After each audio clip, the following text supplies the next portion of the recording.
हाँ, ये चैप्टर 3 है क्लास 9 एनसीईआरटी ज्योग्राफी का। इसका नाम है ड्रेनेज। ड्रेनेज बहुत बड़ा चैप्टर है, पर इससे हम कोशिश करेंगे कि समझ समझ के कम टाइम में करें। ये इसमें ड्रेनेज का मतलब क्या होता है? River system. रिवर सिस्टम क्या होता है? रिवर, जो भी रिवर बह रही है, जो पहाड़ से रिवर आ रही है, उसमें अलग अलग छोटे छोटे रिवर ऐड होते जाते हैं, तो उसे रिवर सिस्टम कहते हैं। मान लेते हैं ये रिवर है कोई भी, और यहाँ से यहाँ यहाँ बहुत सारे ट्रिब्यूटरी जो आके छोटे छोटे रिवर मिलते हैं, ट्रिब्यूटरी कहते हैं रिवर की, और ये मेन रिवर होता है, उसमें आके मिल रहे हैं, तो ये रिवर बोलते हैं, रिवर सिस्टम कहते हैं इसे, या ड्रेनेज सिस्टम भी कहीं लिखा रहता है, सेम बात है। फिर वाटर डिवाइड क्या होता है? मान लेते हैं ये एक पहाड़ है, पहाड़ के इस साइड से भी रिवर बह रही है, इस साइड से भी रिवर बह रही है, जो एक डिवाइड होता है, जो ये दोनों को पास करे, डिवाइड, इसे बोलते हैं वाटर डिवाइड। एक नदी इधर से बह रही है, एक नदी इधर से बह रही है, और बीच में जो लैंड वाला एरिया है, इसे बोलते हैं वाटर डिवाइड। ठीक, अब हिमालयन रिवर। अब drainage system in India. India में ड्रेनेज सिस्टम के बारे में कहा गया है, तो दो तरीके का ड्रेनेज सिस्टम है इंडिया में, एक है हिमालयन रिवर और एक है पेनिनसुलर रिवर। हिमालयन रिवर मतलब ये अगर इंडिया है, इधर से जो बह रही है ऊपर से, वो हिमालयन रिवर हो गया। जो इस साइड से स्लोप से, जैसे हमने पिछले चैप्टर में देखा था कि डेक्कन, जो सेंट्रल लैंड है, एक स्लोप बनाता है नॉर्थन प्लेन की तरफ, तो वो स्लोप से भी कुछ रिवर बहती है, तो उसे कहते हैं हम लोग पेनिनसुलर रिवर। तो दो तरीके का रिवर सिस्टम है इंडिया में। अब एक चीज, उससे पहले हम इसको डिस्कस करेंगे दोनों को, उससे पहले एक और कॉन्सेप्ट है। कॉन्सेप्ट ये है कि रिवर, मान लो ये पहाड़ है, हम जो पहाड़ होता है वो रिवर का सोर्स होता है, उसमें ग्लेशियर होता है, पिघल के नदी बनता है, वो पेरेनियल रिवर होता है, हमेशा पानी रहता है। तो मान लो ये पहाड़ से नदी बह रही है, तो नदी बहुत सारा कुछ काट के यहाँ से लेके जाएगी, तो इसे बोलते हैं अपर कोर्स। सबसे पहले जब बहेगी नीचे जाएगी तो अपर कोर्स कहते हैं, इरोजनल मटेरियल होता है इसमें, इरोजनल मटेरियल। फिर धीरे धीरे मिडिल कोर्स आता है। क्या आता है? Middle course. मिडिल कोर्स में मियांड्रिंग शुरू हो जाता है। मियांड्रिंग मतलब ऐसे ऐसे नदी का, क्योंकि जो काट के ले रही थी मटेरियल वो धीरे धीरे जमा होने लगता है। फिर मियांड्रिंग, मिडिल कोर्स में मियांड्रिंग शुरू हो जाता है। फिर लोअर कोस्ट। लोअर कोस्ट में ना बहुत ज़्यादा मियांड्रिंग होता है, इतना मियांड्रिंग होता है कि एक्स बोल लेक फॉर्म हो जाता है। एक्स बोल लेक क्या होता है? मान लो ये मियांड्रिंग हो रहा है ऐसे, ये सिल्क ले जाके इतना मतलब जमा हो जाता है कि नदी बाहर से एक लेक निकल जाता है, फिर जो नदी का मेन कोर्स था अपना रास्ता बदल लेती है, तो जो पानी का जमा हो जाता है उसे बोलते हैं ऑक्सबो लेक। ठीक, तो ये हमारा लोअर कोर्स में होता है।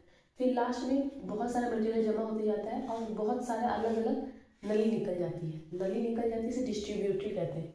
फिर और लास्ट में जाकर डेल्टा बन जाता है। सुंदरबन डेल्टा जो हमारे कंट्री में है, वो वर्ल्ड का सबसे बड़ा डेल्टा है, तो वो सुंदरबन डेल्टा है। तो ये होता है लोअर कोर्स, अपर कोर्स, मिडिल कोर्स। अब हम देखेंगे दोनों, अब रिवर के बारे में देखना शुरू करेंगे। यही चीज़ एनसीईआरटी में 4-5 पेज में समझाया हुआ है, पर यहाँ पर बात इतना ही है, पर उसमें पढ़ना पड़ेगा। पर आप अगर जल्दी जानना चाहते हो तो यहाँ से कवर कर सकते हो। अब पहले हम देखेंगे हिमालयन रिवर कौन कौन सा है।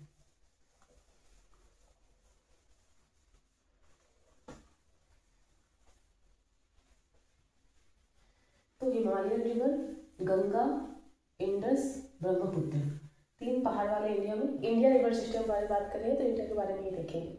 तो सबसे पहले हम देखेंगे हिमालयन रिवर। हिमालयन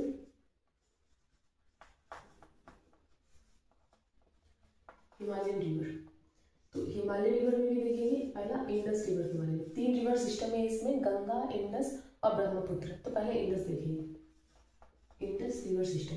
मान लेते हैं ये इंडिया है, ये माउंटेन है, तो तिब्बत है, तिब्बत के मानसरोवर से होकर के इस साइड, वेस्ट साइड में इंडस बहती है, और इस साइड में ब्रह्मपुत्र, वो डिस्कस करेंगे। वेस्ट साइड में लद्दाख से एंट्री करती है, लद्दाख से एंट्री करके पाकिस्तान में जाकर के वो और सब रिवर के साथ मिलके फिर वो अरबियन सी में चली जाती है। तो ये इंडस रिवर है, अभी हम डिस्कस करेंगे सर। तो इंडस रिवर,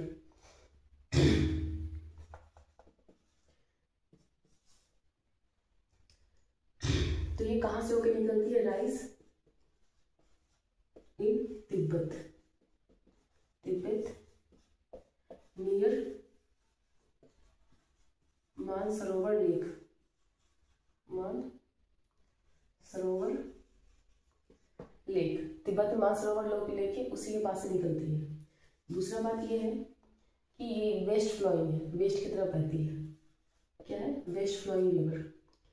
फिर तीसरा बात ये है कि ये लद्दाख, इंडिया में कब इंटर करती है, लद्दाख में, लद्दाख में इंटर करती है इंडिया में।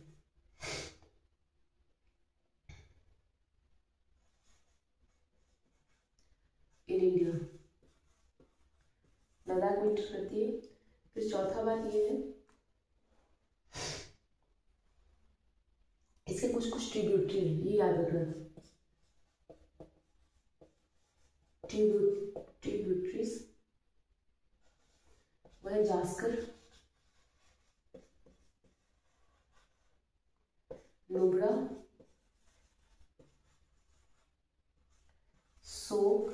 श्योक और Hunza. Join in Kashmir, join in, हम इंडस के बारे में देख रहे हैं, इंडस रिवर के बारे में। ये तिब्बत में राइज होती है नियर मानसरोवर लेक, ये वेस्ट फ्लोइंग रिवर है, लद्दाख में इंडिया में एंट्री करती है। इसके ट्रिब्यूटरी है जास्कर, नुब्रा, श्योक, हुंजा, ये सब सारा कश्मीर में ज्वाइन होता है इंडस से, ये ट्रिब्यूटरी है। ठीक, इतना बात याद रखना।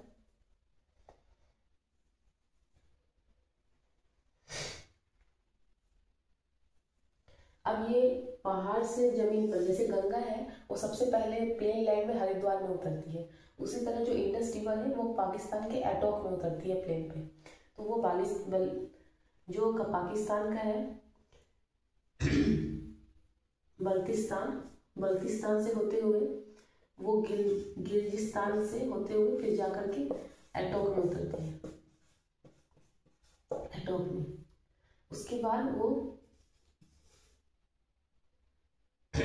सतलुज, ब्यास, रवि, चेनाब और झेलम, चेनाब, झेलम और इंडस पाकिस्तान के हिस्से में आता है, और सतलुज, ब्यास और रावी ये इंडिया में, इंडिया के हिस्से में। ठीक, तो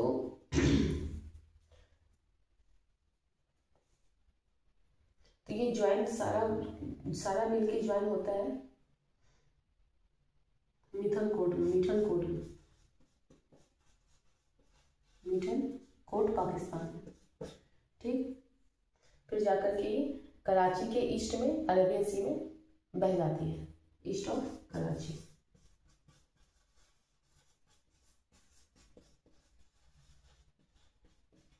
फिर अरेबियन सी में ही जाकर समुद्र में मिल जाती है। तो ये इंडस रिवर का कहानी है। उसके ट्रिब्यूटरी जास्कर, नुब्रा, श्योक, हुंजा, ज्वाइन कश्मीर, ये गिलजित बल्चिस्तान से होकर के एटॉक में प्लेन पे जाती है। सतलुज, ब्यास, रवि, चेनाब, झेलम ये इसके ट्रिब्यूटरी मिथनकोट में मिलते हैं, मिथनकोट पाकिस्तान में जाके इंडस से मिल जाते हैं, और फिर ये अरेबियन सी में ईस्ट ऑफ कराची में जाके मिल जाती है समुद्र में। तो ये था इंडस का कहानी। अब हम पढ़ते हैं गंगा की कहानी। जो इंडस रिवर है one of the longest river of world है, मतलब ये बहुत लंबा रिवर है। अब नेक्स्ट हम देखते हैं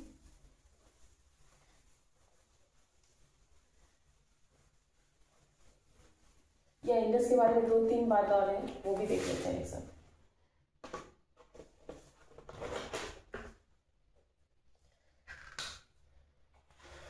ये बहुत जेंटल प्लेन है। इंडस के बारे में ये और देखते हैं 2-3 बात। इंडस क्या होता है, जेंटल प्लेन।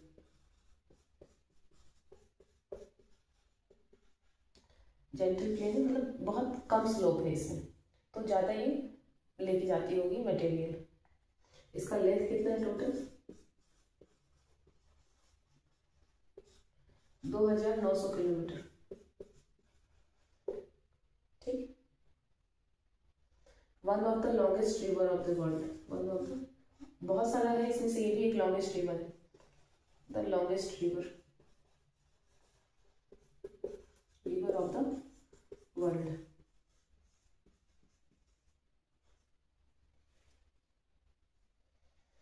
वन थर्ड जो है वो है इंडिया में, इसका 1/3 पार्ट कितना है, 1/3 जो इंडस रिवर का है वो वो इंडिया में है 20%, और बाकी सब उसमें। Indus water treaty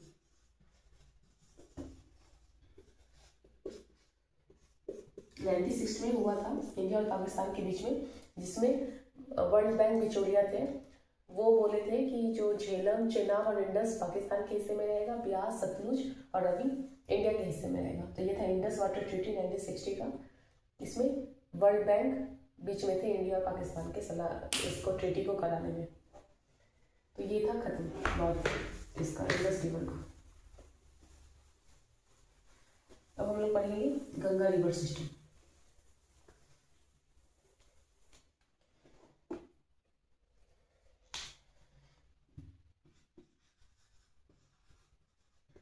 Ganga river system, इसमें क्या है,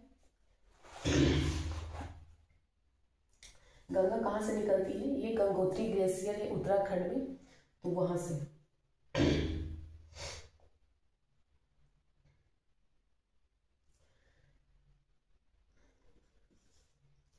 ये मान लो 2 ग्लेशियर, ये है गंगोत्री ग्लेशियर और ये है सतोपंथ।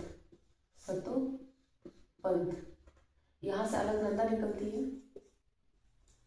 अलकनंदा, और यहाँ से भागीरथी निकलती है। ये जाकर के यहाँ मिल जाती है, जिसे देव प्रयाग बोलते हैं। देव प्रयाग में थी। इसके बाद से ये जो नदी मिलने के बाद जो बनती है ना, इसे गंगा कहते हैं। ये गंगा पहाड़ से होते हुए सबसे पहले जो प्लेन पे उतरती है वो हरिद्वार में उतरती है, हरिद्वार। उसके बाद हरिद्वार से होते हुए फिर एक और पैरेलल में यमुना आती है, तो यमुना में मिलती है इलाहाबाद में, जिसे प्रयागराज कहते हैं, इलाहाबाद। फिर और भी बहुत सारे ट्रिब्यूटरी आकर के पलिंगा में मिल जाती है। तो ये गंगा कहानी है। भागीरथी, अलकनंदा, सतोपंथ, गंगोत्री ग्लेशियर। गंगोत्री ग्लेशियर से भागीरथी आती है, सतोपंथ ग्लेशियर से अलकनंदा आती है। दोनों उत्तराखंड में मिलकर के देव प्रयाग में मिलती है, उत्तराखंड। वहां से गंगा नाम हो जाता है गंगा। फिर यमुना से मिलती है इलाहाबाद में, सबसे पहले प्लेन पे हरिद्वार में उतरती है। उसके बाद से और भी ट्रिब्यूटरी है जो पढ़ते हैं हम धीरे धीरे।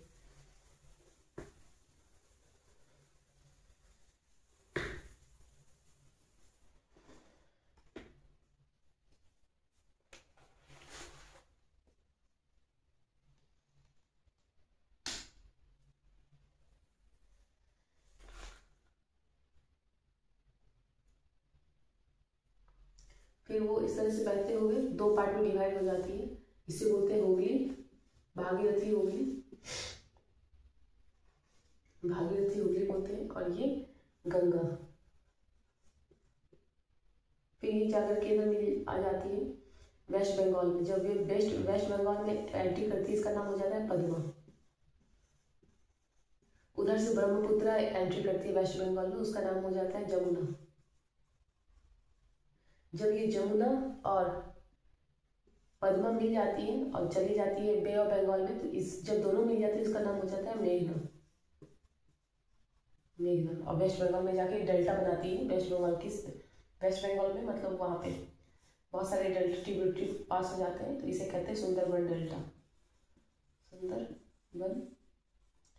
डेल्टा, जो दुनिया का सबसे बड़ा डेल्टा है, सुंदरबन डेल्टा। सुंदरी नाम का ट्री यहाँ पर होती है, मैंग्रोव, उसी के नाम से इसका नाम सुंदरबन डेल्टा है।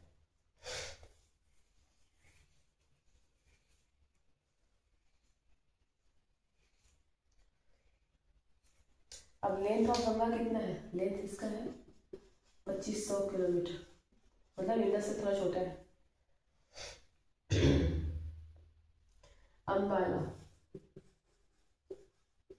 अंबाला याद रखना, ये जो है अंबाला, वो इंडस और गंगा का डिवाइड है। ये मान लो अंबाला है, इधर से गंगा बह रही है और इधर से इंडस, ये अंबाला है। ये वाटर डिवाइड है बिटवीन इंडस एंड गंगा के। ये बहुत ही जेंटल स्लोप है और इसीलिए बहुत ज़्यादा वो मटेरियल लेके जाती है और जमा करती जाती है। इसीलिए डेल्टा का 6 किलोमीटर मतलब इसमें ये है कि सिर्फ 1 मीटर का ढलान होता है 6 किलोमीटर चलने के बाद। मतलब बहुत जेंटल, जितना कम स्लोप रहेगा उतना ज़्यादा मटेरियल लेके जाएगा। तभी दुनिया का सबसे बड़ा डेल्टा सुंदरबन डेल्टा है। मतलब इसका जो ढलान है वो 1 मीटर होता है स्लोप 6 किलोमीटर पर। तो ये है कहानी, गंगा का कहानी हो गया, ये था। अब हम पढ़ते ब्रह्मपुत्र रिवर के बारे में। एनसीईआरटी में इतना ही दिया हुआ है और उसमें कहानी बना के दिया हुआ है, ये मतलब डायरेक्ट समझ में आ जाएगा ये देखने से। अब हम पढ़ते हैं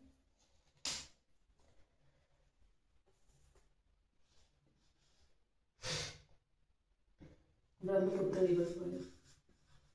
ब्रह्मपुत्र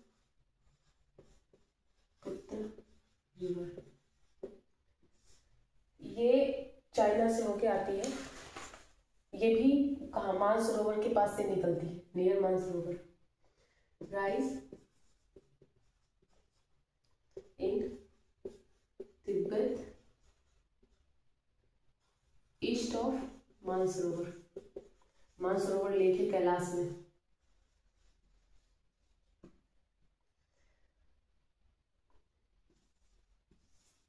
ये इंडस से थोड़ा बड़ा है, स्लाइटली लार्जर देन इंडस। अगर कोई पूछे ब्रह्मपुत्र बड़ा है या इंडस, तो इंडस बड़ा है, ब्रह्मपुत्र बड़ा है, पर मैक्सिमम पार्ट उसका चाइना यानी तिब्बत में है, कम पार्ट ही इंडिया में। Slightly larger than Indus. Brahmaputra बड़ा है किससे? Indus. Most of the part का है outside India. Most of the part out of India.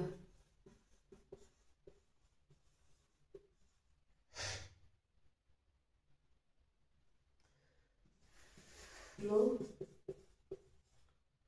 Eastward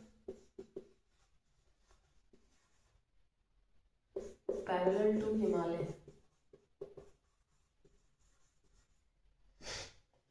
Himalaya ऐसे है तो हिमालय के साथ साथ बहते रहते ईस्ट की तरफ। On reaching Namcha Barwa. On reaching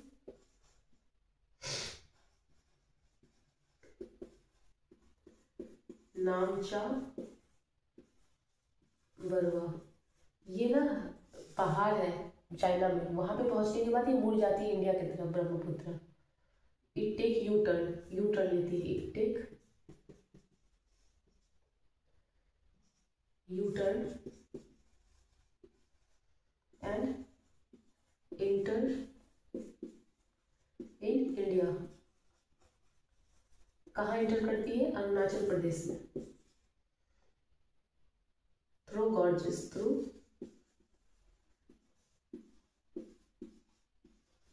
gorges उसको बोलते हैं जब नदी पहाड़ को काट देती है, फिर वहां से बीचों बीच से निकलती है, तो गॉर्जेस के आसपास एक लंबा सा दीवार होता है, तो वो उसे गॉर्जेस बोलते हैं। मतलब पहाड़ को काट के निकलती है, बहुत दिन से वो काटते काटते पहाड़ को रास्ता बना लेती है, तो वो दोनों पहाड़ का जो दीवार होता है वो दोनों के आसपास खड़ा होता है, इसे गॉर्जेस बोलते हैं।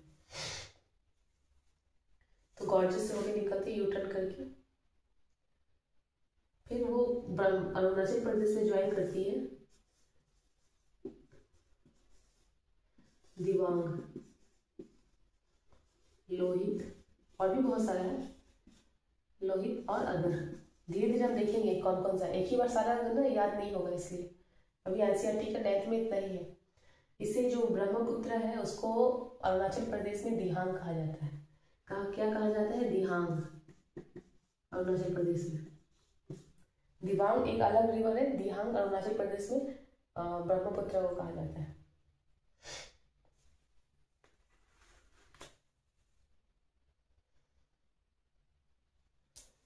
अब देखो ये क्वेश्चन पूछ लिया जाता है, जो तिब्बत में है ना, तिब्बत एक कोल्ड डेजर्ट है। यहाँ पानी कम होगा, small volume of water,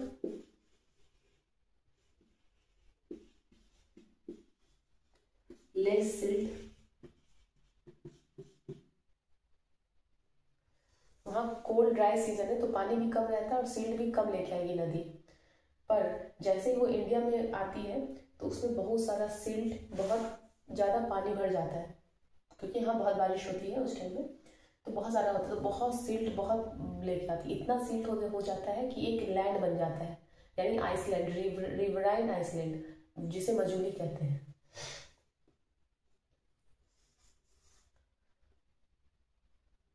Majuli Iceland हम लोग पिछले क्लास में पढ़ा था। ये दुनिया का सबसे बड़ा, असम में है, दुनिया का सबसे बड़ा रिवराइन आइसलैंड है मजूली आइसलैंड, जो ब्रह्मपुत्र नदी बनाती है, सिल्ट लेके अरुणाचल प्रदेश से आती है। वो जब तिब्बत से पास करते हैं उसमें कोई ज़्यादा पानी नहीं होता है, सिल्ट नहीं होता, पर जैसे ही इंडिया में आती है तो बहुत ज़्यादा पानी भर जाता है और इस वजह से बहुत सारा सिल्ट लेके आके वो आती है, बहुत सारा मटेरियल लेके आती है जो असम में जमा हो जाता है, तो इसे वो आइसलैंड बनाती है, रिवराइन आइसलैंड। रिवराइन आइसलैंड मतलब उसकी एक ऐसा लैंड जो रिवर चारों तरफ जिसके हो, तो उसे रिवराइन आइसलैंड बोलते हैं। वो मजूली आइसलैंड असम में है, जो दुनिया का सबसे बड़ा रिवराइन आइसलैंड है। तो ये था ब्रह्मपुत्र के। हिमालयन रिवर हमारा खत्म हो गया, अब हम पढ़ेंगे पेनिनसुलर रिवर के बारे में। इसमें ज़्यादा रिवर है पर कोई बात नहीं, हम पढ़ लेंगे धीरे धीरे।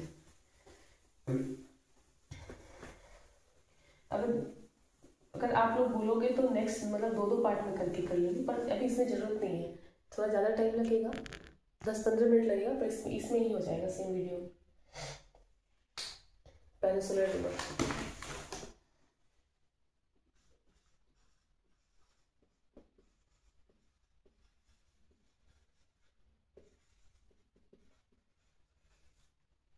पेनिनसुलर रिवर में सबसे पहले हम लोग करेंगे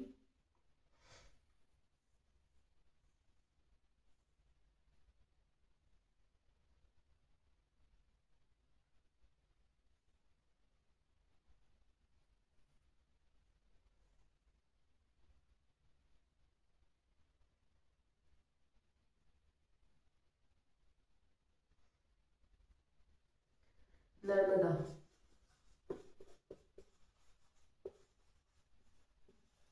नर्मदा बेसिन। आप लोग का एक काम टास्क है कि आप पेनिनसुलर रिवर और हिमालयन रिवर में अंतर लिखना, पेज में 2 डिवाइड कर लेना। एक में ऐसे लिख सकते हो कि जैसे हिमालयन रिवर है, वो पेरेनियल रिवर है, हमेशा उसमें पानी रहती है, पर जो पेनिनसुलर रिवर है उसमें बारिश के टाइम में पानी आती है। दूसरा, जो पेनिनसुलर रिवर होता है वो शॉर्ट होता है और जो हिमालयन रिवर होता है लॉन्ग होता है। 2 ऐसे है डिफरेंस, और बाकी का खुद से लिखने का ट्राई करना। तो अभी हम नर्मदा बेसिन के बारे में पढ़ेंगे। तो ये कहाँ राइज होती है? पहले राइज कहाँ से ओरिजिन है इसका? अमरकंटक हिल, एमपी में।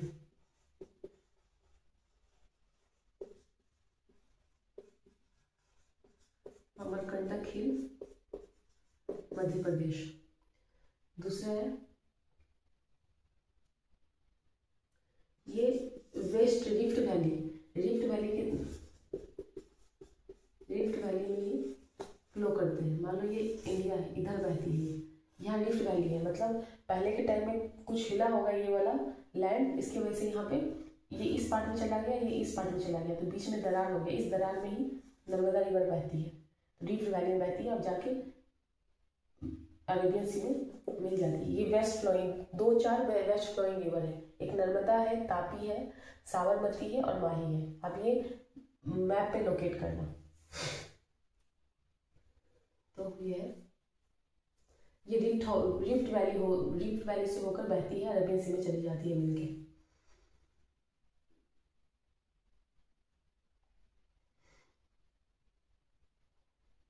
ये बहने के समय बहुत सारा सुंदर सुंदर बनाती है, जैसे मार्बल रॉक। ये मार्बल रॉक एमपी में है। मार्बल रॉक, धुआंधार फॉल, मार्बल रॉक, धुआंधार फॉल और रिवर प्लम्स। अब ये 3 चीज वो होते हुए जाते हैं। मार्बल रॉक उसे बोलते हैं जब वो नदी बहती है तो दोनों तरफ से एक वाइट कलर का मतलब पहाड़ रहता है, तो उसे मार्बल रॉक बोलते हैं। धुआंधार फॉल क्योंकि वो एकदम हार्ड रॉक से नीचे गिरती है, इतना ऊपर से गिरती है, लगता है जैसे हवा में पानी उड़ते रहता है, तो धुआं ऐसा लगता है। और प्लंग मतलब जब बहुत ऊपर से बहुत दिन से पानी गिर रहा हो तो पत्थर पे वो होल कर देती है, तो वो एक तालाब जैसा बन जाता है, उसे प्लग कहते हैं। तो जब नर्मदा रिवर एमपी से अमरकंटक से होकर बहती है तो ये तीन चीज रास्ते में मिलता है। जबलपुर में मार्बल रॉक मिल जाता है, जबलपुर एमपी में। फिर और क्या है, इसके जो इसको कुछ कुछ ट्रिब्यूटरी भी है, नर्मदा की कुछ कुछ ट्रिब्यूटरी है, इसे राइट एंगल पे ज्वाइन करते हैं, राइट एंगल पे 90 डिग्री पे ज्वाइन करते हैं ट्रिब्यूटरी। ये नर्मदा के ट्रिब्यूटरी का एक खासियत है। और इसका जगह कहाँ है, कहाँ कहाँ से होकर गुजरती है ये, मध्य प्रदेश प्लस गुजरात, दो जगह है उसका बेसिन फैला हुआ। तापी का तापी छोटा है, नर्मदा रिवर बड़ी है तापी से, पर तापी तीन जगह को कंसिडर करती है, गुजरात, मध्य प्रदेश और महाराष्ट्र। पर जो नर्मदा है वो दो जगह करती है, एमपी और गुजरात। तो ये याद रखना, तापी के बारे में अभी पढ़ेंगे।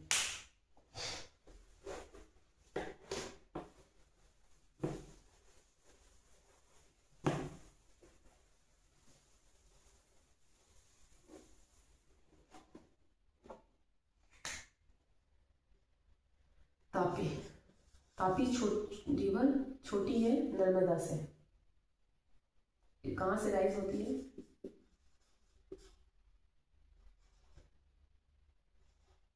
सतपुरा रेंज,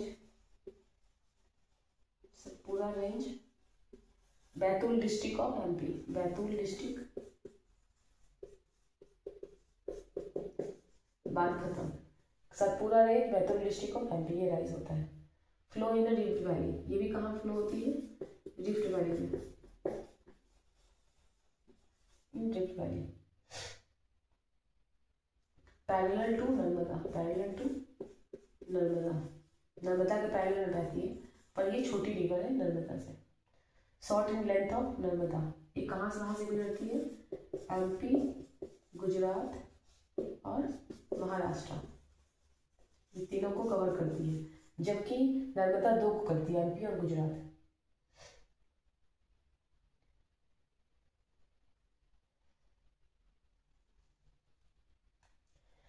तो कोस्ट लाइन जो होता है ना महाराष्ट्र, ये रिवर तापी और नर्मदा का, वो बहुत शॉर्ट है, वो बहुत ज़्यादा कुछ लेके नहीं जाती, क्योंकि वो ठोस, मतलब जो वो पहाड़ से गिरती है वो बहुत ज़्यादा नहीं करता, क्योंकि वो बहुत ठोस है, वो हार्ड रॉक है, तो वो नहीं करता है, तो बहुत ज़्यादा सिल्ट विल्ट लेके नहीं जाती है, डेल्टा नहीं बनता उस कोस्ट पे, तो नैरो कोस्ट होता है उसका। ये क्यों नहीं बनता है, क्योंकि जो जिस रॉक को वो काटते हुए जाती है वो रॉक बहुत हार्ड है, वो जल्दी से नहीं करता। फिर और एक चीज़ और याद रखना है, वेस्ट फ्लोइंग कितना रिवर है, वेस्ट फ्लोइंग रिवर, ये सब जितना दिया हुआ है मैं अपने मन से नहीं बता रही हूँ, ये सब एनसीईआरटी में दिया हुआ है। साबरमती, मही,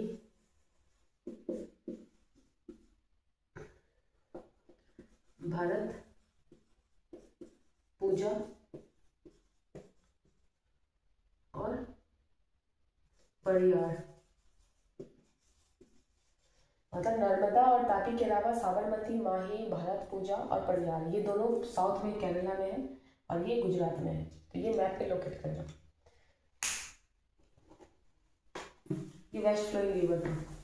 अब हम देखते हैं, पॉज करके बात सुन के खुद से नोट्स बनाओ तो ज्यादा अच्छे से याद रहेगा।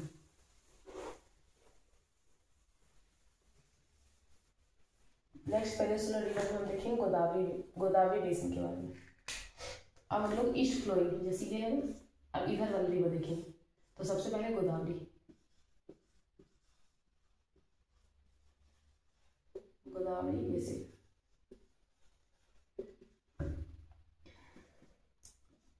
तो गोदावरी बेसिन के बारे में, ये कहाँ से निकलती है गाइस,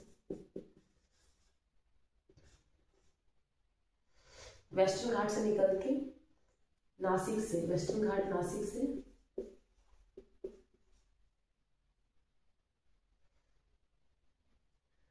नासिक महाराष्ट्र से निकलती है। नासिक का है महाराष्ट्र में, ये यहाँ से राइज होती है। ये साउथ की सबसे बड़ी नदी है जिसका नाम है, इसको इसीलिए दक्षिण गंगा भी बोलते हैं। दक्षिण गंगा, दक्षिण की गंगा गोदावरी को बोलते हैं, क्योंकि ये साउथ की सबसे बड़ी नदी है जिसका लेंथ है 1500 किलोमीटर। इसको दक्षिण गंगा बोलते हैं। क्या बोलते हैं? दक्षिण गंगा। क्यों? क्योंकि ये सबसे बड़ी नदी है साउथ की। ये महाराष्ट्र को सबसे ज्यादा कवर करती है। महाराष्ट्र को कितना कवर करती है? 50%। और बाकी का करती है एमपी, ओडिशा और आंध्र प्रदेश। और ये महाराष्ट्र को सबसे करती है ज्यादा, फिर और 3 स्टेट एमपी, ओडिशा और आंध्र प्रदेश को। अब इसके ट्रिब्यूटरी याद रखना, पूर्णा, वर्धा,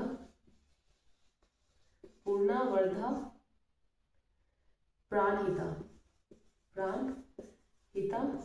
पूर्णा, वर्धा, प्राणहिता, मंजरा,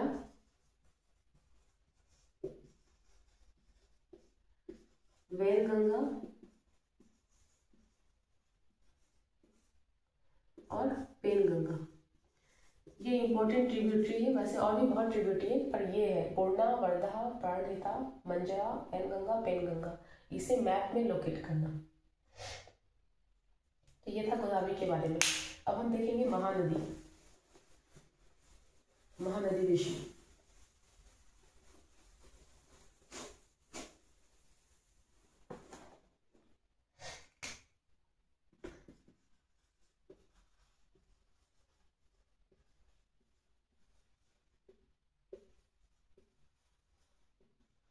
महानदी विषय के बारे में देखिए। ये राइज कहाँ से होती है? गोदावरी के बाद महानदी राइज होती है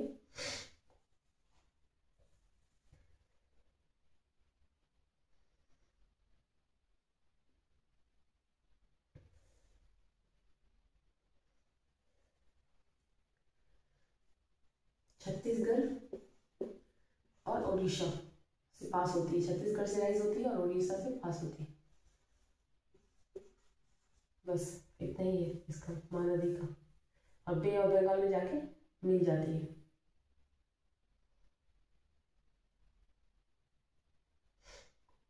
ये महानदी है। इसका ट्रिब्यूटरी आप लिखना मैप में देख के। फिर कृष्णा, महानदी के बाद कृष्णा। राइज कहाँ से होती है? ये महाबालेश्वर महाराष्ट्र में है। कृष्णा नदी महाबालेश्वर से राइज होती है और इसके जो ट्रिब्यूटरी है वो है तुंगभद्रा,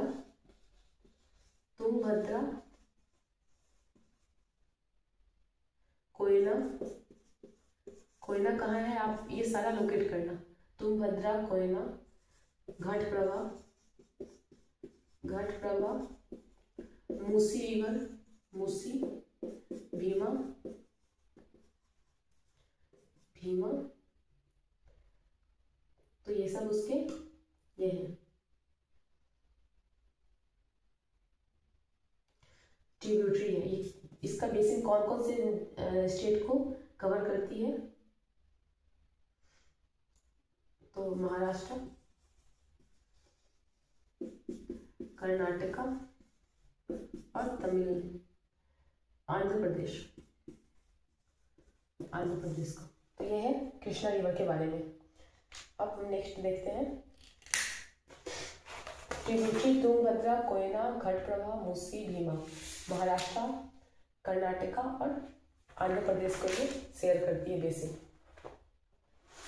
नेक्स्ट हम कावेरी रिवर के बारे में देखते हैं।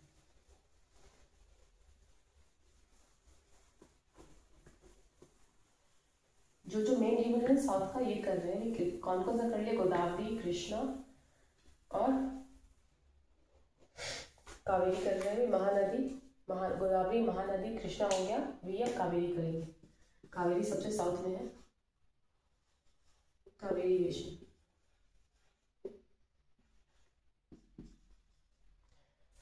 ये ब्रह्मगिरी रेंज से निकलती है, वेस्टर्न घाट कर्नाटका में है। राइज ब्रह्मगिरी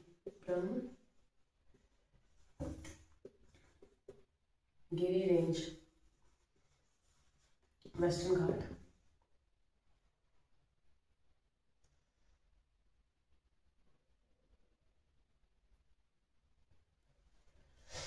ये बे ऑफ बंगाल में मिल जाती है। कहाँ पे?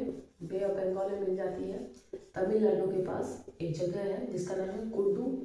ये कभी एग्जाम में पूछ ही सकता है, इसीलिए लिखा रही हूँ। कुड्डूलोर तमिलनाडु। इसका लेंथ जो होता है सबसे छोटी है 760 किलोमीटर। इसके ट्रिब्यूटरी बहुत इंपॉर्टेंट है, बहुत बार पूछते हैं। वो है अमरावती,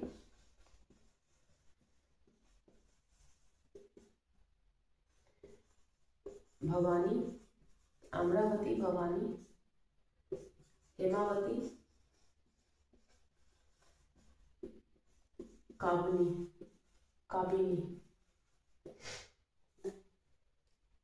और इसी में एक फॉल है शिव समुद्र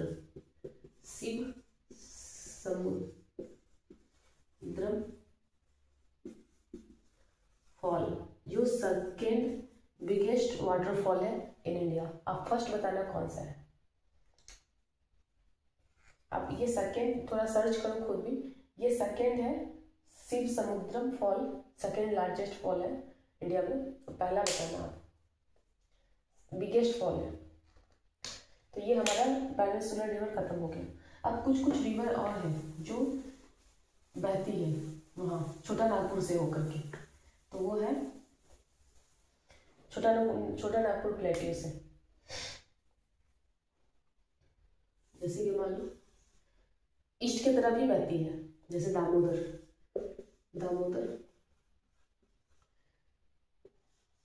सुवर्ण रेखा,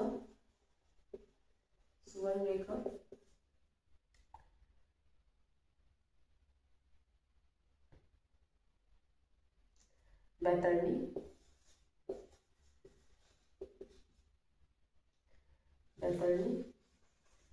और ये हो गया ब्राह्मणी।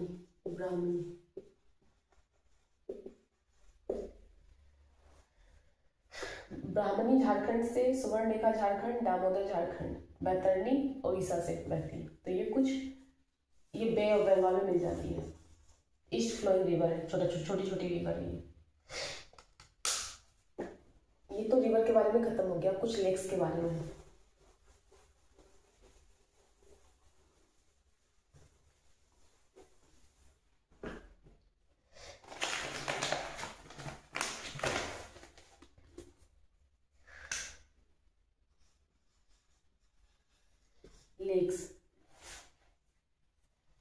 लेक्स का मतलब क्या होता है? रेगुलर फ्लो ऑफ वाटर, उसमें एक लेक बन जाता है। अगर वाटर जाता गया जमा हो जाता है, उसे ये हो जाता है, लेक्स बनता है। लेक का क्या काम है? फ्लडिंग को कम करता है, पानी से जमा हो जाता है, फ्लडिंग का काम आता है, ड्रॉट भी नहीं लाता है। जो भी जगह ड्रॉट वाला उस पर इरीगेशन का काम आ जाता है, पानी यूज हो जाता है। हाइडल पावर, बिजली बनाने में भी काम आता है।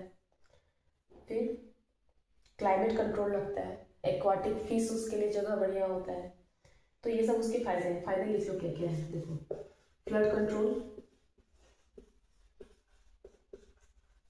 दूसरा ड्रॉट कंट्रोल,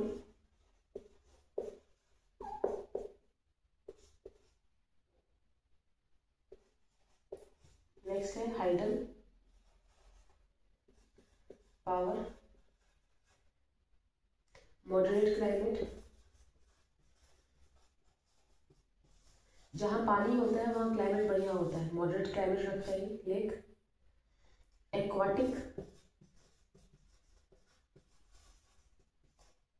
एक्वाटिक इकोसिस्टम, यहाँ पे पानी वाले भी जीव जंतु होंगे। और नेचुरल नेचुरल ब्यूटी, वो सुंदर जगह होगा, टूरिज्म के पर्पज से बढ़िया होगा, नेचुरल ब्यूटी। तो ये सब फायदे हैं लेक का।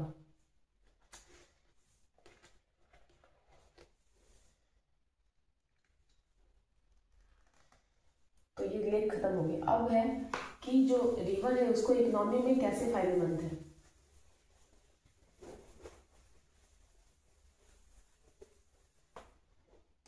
Role of river in economy, role of river in economy.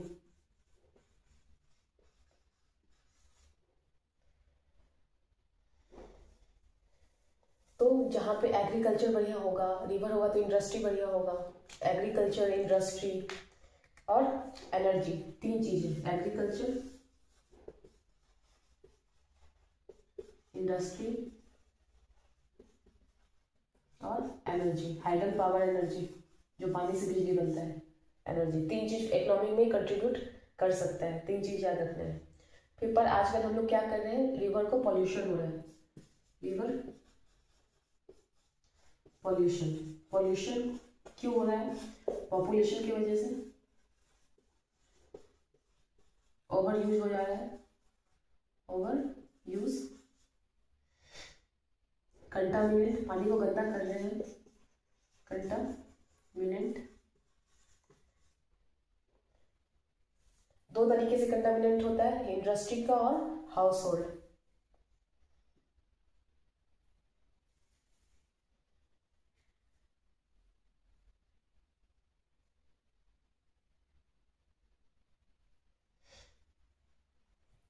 तो अब कुछ कुछ आर्टिफिशियल लेक बनाया जाता है और नेचुरल लेक होता है, जैसे हीरा कुंड, ये जितना भी सागर नाम से लास्ट में सागर होगा वो आर्टिफिशियल होगा। हीरा कुंड और एक और है तो वो है आर्टिफिशियल, और बाकी सब नेचुरल लेक होते हैं, अपने आप लेक बनते हैं।